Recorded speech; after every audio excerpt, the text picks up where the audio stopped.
This is the summary of the King Ahab spirit. King Ahab, a consequential figure in the Old Testament, ruled as the seventh king of the northern kingdom of Israel. His reign, marked by intricate political maneuvers and spiritual turmoil, holds a pivotal place in biblical history. Ahab ascended to the throne and solidified his power through strategic marriages and alliances, notably the union with Jezebel. The political landscape brought about complex relations with the neighboring kingdoms and presented geopolitical challenges that Ahab had to navigate. However, Ahab's legacy is perhaps most prominently shaped by his involvements in the worship of false gods. He introduced foreign gods and sanctioned the worship of Baal, influenced significantly by his wife, Queen Jezebel.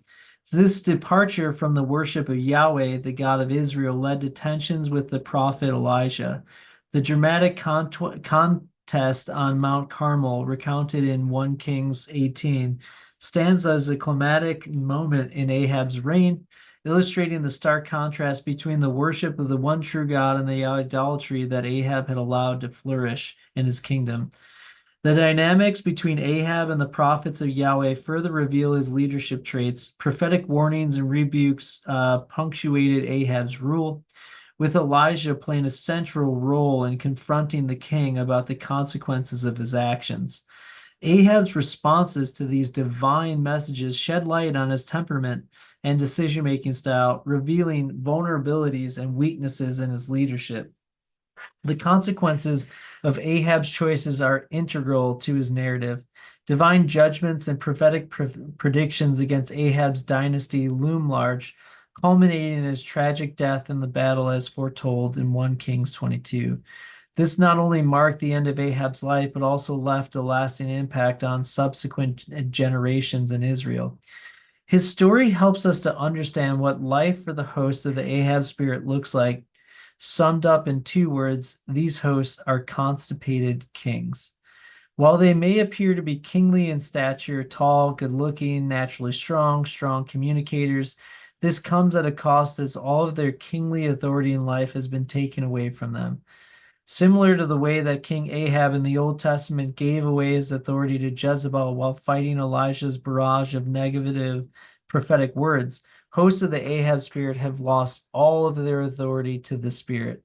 In addition, it's not uncommon for those suffering from Ahab to also have people that prophesy doom over their lives, and generally speaking, their leadership skills to be lacking to what it should be.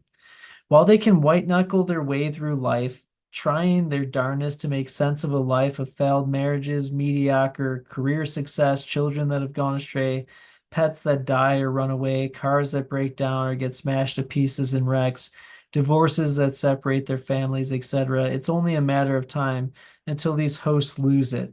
For those in relationship with the host of an Ahab spirit, it feels like you are on an emotional roller coaster. They seem to be fine one day, and eventually the weightiness of living life without authority becomes too much for them. And eventually they snap and blow a gasket, yelling at everyone around them. Left unchecked, hosts can quickly turn to drugs and alcohol and other destructive patterns to medicate themselves from the way their lives seem to be so chaotic compared to the grandiose dreams that they and others had for them during their adolescence. Inner healing from the Ahab spirit. Life for those liberated from the Ahab spirit is a process of retaking their royal authority and learning how to become the empowered rulers that God destined them to be.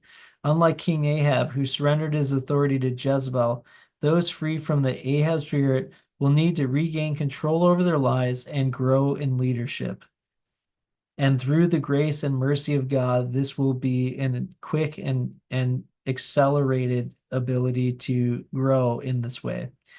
In time, they'll be able to navigate life with confidence, successfully building meaningful relationships, achieving career excellence, and raising well-adjusted children. Their pets will thrive, cars will run smoothly, and marriages that had once failed will come back together to strengthen family bonds.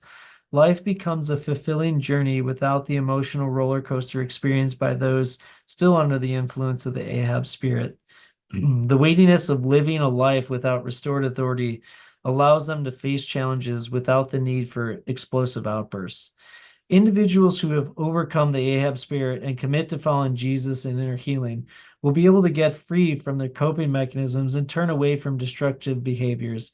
Instead of succumbing to chaos, they find great intimacy with our Lord, the King of Kings, and be mentored on living with royal authority and, as I shared before, an increased leadership ability. This amounts to reclaiming the dreams once envisioned in their adolescence and a sense of peace and stability for these holy men of God set free from the destructive path of the Ahab spirit.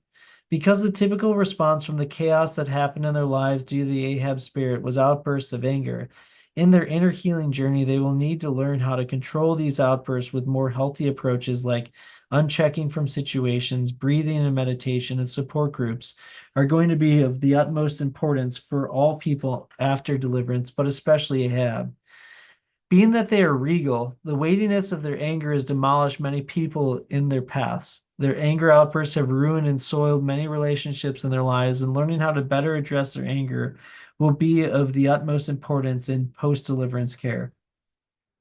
I'm unsure if I shared this story before, but I once was riding my riding lawnmower at my own house in my own backyard, and the presence of God came over me so hard, and I felt an instant healing from the frustrations I had been feeling for the decade prior to not owning my own house due to a divorce.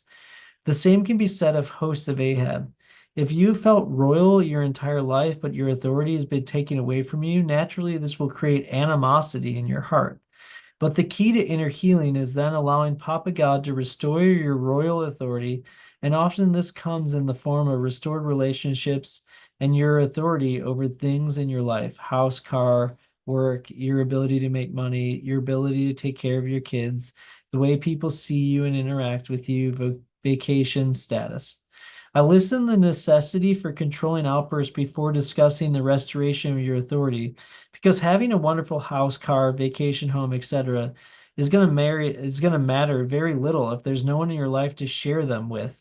Therefore, it is the utmost importance for you to learn how to control your anger, allow the peace of God to rest in your heart, knowing that your authority and life is going to be restored.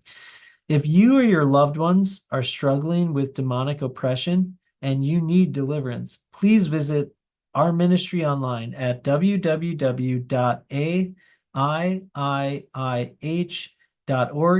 From all of us at the As It Is in Heaven team, have a blessed day.